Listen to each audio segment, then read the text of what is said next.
नमस्कार बंधुरा Swapna unique kitchen থেকে সবাইকে স্বাগত জানাই। আজকের আমি তাল রেসিপি এনেছি।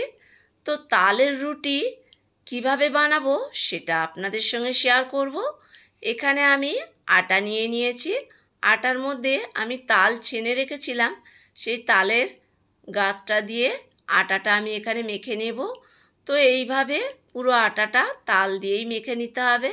তো এটা আমার মাখা হয়ে গেছে। এরপরে রুটি বানাবো, লেচি কেটে নিলাম। এদিকে একটা বেলনা চাকি নিয়েছি, রুটি বেলবো। তো বন্ধুরা পুরো ভিডিওটা দেখার অনুরোধ রইল। আর এখানে রুটিটা আমার বেলা হয়ে গিয়েছে। এদিকে তাওয়া বসিয়ে দিয়েছি, তাওয়াতে রুটি দিয়ে দেবো। দিয়ে রুটিগুলো আগে তাওয়াতে সুন্দর করে সেঁকে নিতে হবে। আর তাওয়াতে যদি সুন্দর করে সেঁকা হয় তাহলে রুটিগুলো বেশ সুন্দর ফুলবে। তো এইভাবে তাওয়াতে আমি সেঁকে নেব। এরপরে আমি এখানে রুটিগুলো গ্যাসের মধ্যে সেঁকে নেব। তো রুটিগুলো কত সুন্দর ফুলছে দেখুন, বেশ সুন্দর ফুলেছে।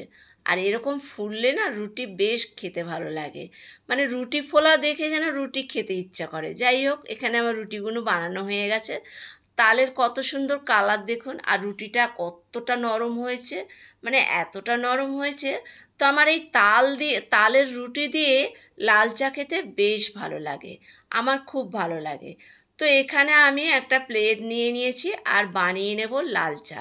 তো লাল চা কীভাবে বানিয়েছি সেটা আগেরবারে আমি দিয়েছিলাম প্রোফাইলে ভিডিওটা, আজকের আর দেখালাম না কিভাবে বানিয়েছি। তো বড় একটা কাপ নিয়ে নিলাম, নিয়ে লাল চা ঢেলে নিলাম। তো বন্ধুরা ভিডিওটা যদি ভালো লাগে লাইক কমেন্ট শেয়ার করার অনুরোধ রইল। নতুন কোনো বন্ধু হয়ে থাকলে ইউটিউবে চ্যানেলটা সাবস্ক্রাইব করে নেওয়ার অনুরোধ রইল। আর কে কে এরকম তাল রুটি লাল চা দিয়ে খেতে পছন্দ করো কমেন্টে জানাবে।